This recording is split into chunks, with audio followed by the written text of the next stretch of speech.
안녕하세요, 닥터훈입니다. 안녕하세요, 삼부자쌤입니다. 네, 사무실쌤 반갑습니다. 네. 오늘도 연금에 대해서 말씀해 주신다고 하셨는데 어떤 내용인가요? 혹시 연금 중에 물가 상승이 반영되는 연금이 뭔지 아세요? 물가 상승이 반영되는 네. 게 있나요? 네. 그냥 흔히 뭐 투자 수익률, 변액 이런 거 아닌가요? 변액도 뭐 좀 어느 정도 시장을 반영하니까 그런 가능하긴 하지만 오늘 하고 싶은 얘기는 국민연금에 대한 얘기입니다. 아, 국민연금 많이 가입하고 있잖아요. 대부분 뭐 직장생활 하거나 사업을 한다면 국민연금을 가입하고 계실 텐데 그것을 어떻게 활용하는지, 그 다음에 또 개인연금들은 어떻게 활용해야 될지, 그거에 대해서 전반적으로 한번 얘기해 볼 생각입니다. 네, 저도 상당히 궁금하고 유익한 내용이 될 것 같습니다. 시작하기에 앞서 구독과 좋아요 부탁드리겠습니다. 그럼 금융특별시민 시작합니다.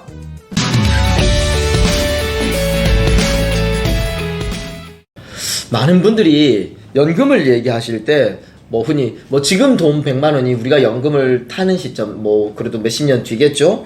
그때는 화폐 가치가 그만큼 되겠어? 이런 질문들 많이 하거든요. 요즘 인플레이션이 좀 심하잖아요. 그러니까 네. 돈을 뭐 많이 풀고 그러다 보니까 화폐 가치가 점점 떨어지고 이런 것들에 대한 걱정들이 많이 있습니다. 자, 아까 전에 제가 물가 상승을 반영해 주는 게 국민연금 했잖아요. 네. 국민연금 같은 경우에는 나중에 받을 때 물가가 올라가면 그거에 반영해가지고 그만큼 올려줍니다. 국민연금이 확실히 좋긴 하네요. 물가 상승률을 반영하는 유일한 연금인 건가요?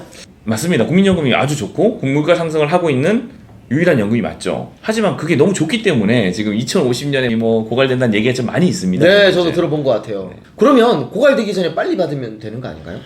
국민연금의 구조를 잘 이해를 해야 되는데, 일단 뭐 국민연금을 고갈하지 않기 위해서 뭐 상당히 노력할 거고요. 앞으로 수령 시기를 많이 조정할 거예요, 아마 국민연금공단에서. 그렇다면 이제 빨리 받게 되면은 우리가 원래 받아야 될 돈, 뭐 제가 만약 65세 수령 나이라면 뭐 1년을 빨리 받을 때마다 원래 받게 될 금액의 6%씩 적게 받게 됩니다. 그리고 뒤에 받게 되면 7.5%씩 더 받을 수 있어요. 그렇기 때문에 이런 거는 내가 오래 살 것 같으면 좀 뒤에 받아도 괜찮을 수도 있고, 아니면 빨리 죽을 것 같으면 빨리 받아가지고 6% 적게라도 오랫동안 받는 게 나을 수도 있는 그런 것들 좀 생각해 봐야 됩니다. 자, 이런 것들을 감안해 보면 국민연금도 사실 우리의 미래가 어떻게 될지 모르잖아요. 언제 개시할지 참 애매하잖아요. 그래서 우리가 이렇게 우리 노후가 어떻게 진행될지 잘 모르고 지금 살고 있습니다. 의외로 국민연금을 생각할 때 고려해야 될 상황이 꽤 많이 있네요. 많이 있습니다.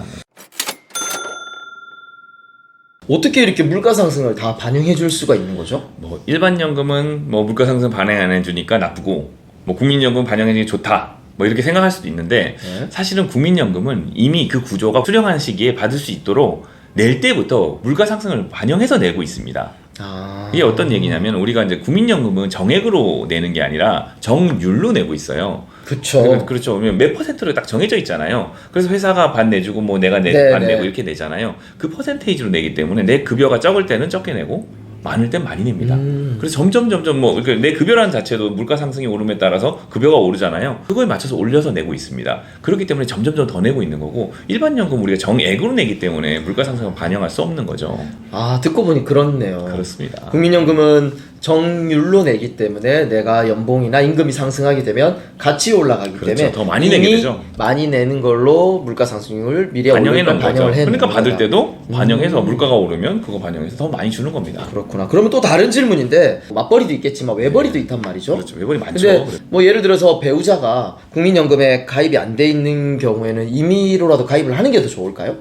일단은 이것도 감안해야 될 게 좀 여러 가지가 있어요. 임의 가입을 해가지고 뭐 좀 받는 게 나쁘진 않죠. 왜냐면 국민연금은 약간 사회적 제도이기 때문에 어느 정도 보증을 해주잖아요. 꽤 많은 돈을 줄 겁니다, 낸 돈에 비해서는. 네. 그리고 물가 상승도 반영해주니까 나쁘지 않습니다. 근데 유족연금이라는 게 있어요. 국민연금은 배우자가 사망할 경우에 남아있는 미망인에게 60% 정도의 유족연금을 지급합니다. 네. 근데 만약에 이 당시에 내가 지금 국민연금을 받고 있어, 그럼 지급 안 해요. 둘 중에 하나를 뭐 포기해야 되는 상황이 벌어져요.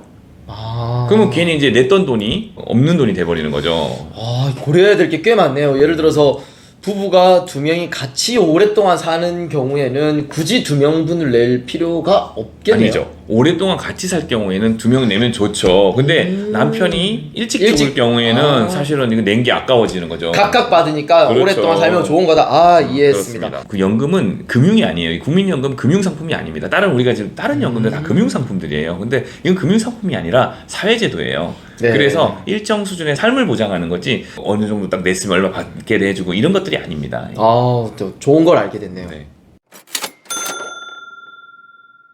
그럼 국민연금에 대해서는 이제 어느 정도 알 것 같고, 많은 분들이 또 개인연금을 가입을 하고 계시거든요. 근데 개인연금은 이렇게 물가 상승률을 반영한다거나 아니면 좀 잘 활용할 수 있는 방법이 없나요? 개인연금은 정액으로 가입하잖아요. 우리가 정액으로 내 가지고는 물가 상승을 반영하기 어렵습니다. 네. 하지만 오늘 또 국민연금을 생각해 보세요. 내 급여가 올랐으면 국민연금 더 내잖아요. 그렇죠. 그럼 개인연금도 더 내야 됩니다. 일반 연금에는 보통 추가납입 제도가 있어요. 네. 그래서 그 추가납입 유동에서 내가 급여가 100만 원일 때 10만 원을 내고 있었어요. 네. 그럼 200만 원이 됐으면 급여가 20만 원을 내야죠. 그렇게 하면 지금 물가 상승이 반영돼서 나오게 돼 있습니다. 네, 그렇군요. 생각해보니까 국민연금은 자동으로 추가납입이 되고 있는 거죠. 되고 있는데 우리가 개인연금은 뭐 예를 들어서 뭐 5년, 10년, 20년 전에 가입했던 금액 그대로를 내니까 그렇죠. 물가 상승을 반영하기 힘든 반영하지 거죠. 않는 굉장히 단순한 논리네요. 그렇죠. 네. 그럼 본격적으로 노후 준비는 어떻게 하면 좋은지 간단하게 정리 좀 해주실까요? 일단 연금을 준비하는 게 노후 준비의 뭐 1순위겠죠. 뭐 내 집 마련 이런 것도 노후 준비의 첫 번째고, 보장성 보험을 가입해가지고 노후에 갑자기 아픈 걸 대비하는 이런 것들도 중요하지만 오늘 얘기하는 건 연금 얘기를 할 겁니다. 연금은 4가지 종류를 준비하시면 돼요.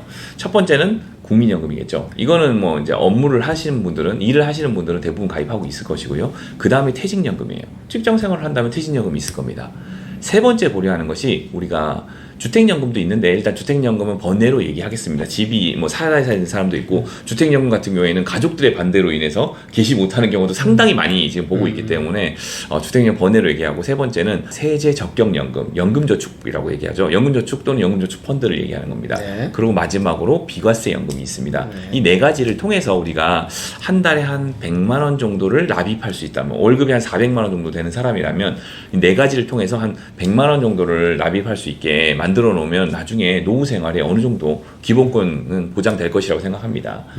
그럼 100만 원이라는 게 이제 국민연금 뭐 한 400만 원 된다면 한 20만 원 정도 안 되게 좀 내겠죠. 20만 원 정도. 퇴직연금도 뭐 그거 비슷하게 쌓일 겁니다. 네. 그렇죠. 그러면 한 440만 원 정도 그걸 내고 있겠죠. 그리고 이제 연금저축 같은 경우에는 나라에서 세액공제 받으라고 만들어 놓은 거예요. 그렇죠. 지금 현재는 이제 400만 원인데 뭐 내년부터 600만 원으로 올라간다는 소리가 많이 있죠. 네, 이번에 그래요. 발표됐죠. 그렇죠. 네. 그렇게 해가지고 그것도 한 30만 원 내는 거예요. 지금 현재 30을 내고 있죠. 그러면 70만 원 지금 내고 있는 겁니다. 그럼 개인연금 한 30만 원 정도를 더 내서 한 100만 원 정도를 매달 나의 노후를 위해서 모은다면 노후 준비는 뭐 제가 볼 때는 큰 문제 없이 네. 가능하다고 생각합니다. 이미 하고 있는 제도적인 것들이 뭐 국민연금이건 퇴직연금이건 있기 때문에 개인이 준비해야 될 거 그렇게 크지 않네요. 생각보다 그렇죠. 부담이 그리고 크진 않네요. 나라에서 이 4가지를 하라고 만들어놨어요. 하나는 네. 세액공제를 통해서 세금을 돌려줄 것이고, 하나는 나중에 연금 탈 때 세금 안 받고 그냥 아무리 이자를 많이 받아도 세금 안 받고 내는 그런 비과세 연금을 만들어놨습니다. 전체가 다 비과세라는 거죠. 그렇죠. 그 2가지 제도를 만들어놨으니까 그걸 다 이용해야죠. 네. 네, 오늘 말씀 잘 들었습니다. 저도 국민연금에 대해서 많은 걸 또 새로 알게 되었고, 전체적인 연금의 제도, 아까 말씀하셨던 거 4가지를 저도 한번 점검해보고 싶고, 그럴 필요가 있을 것 같네요. 네.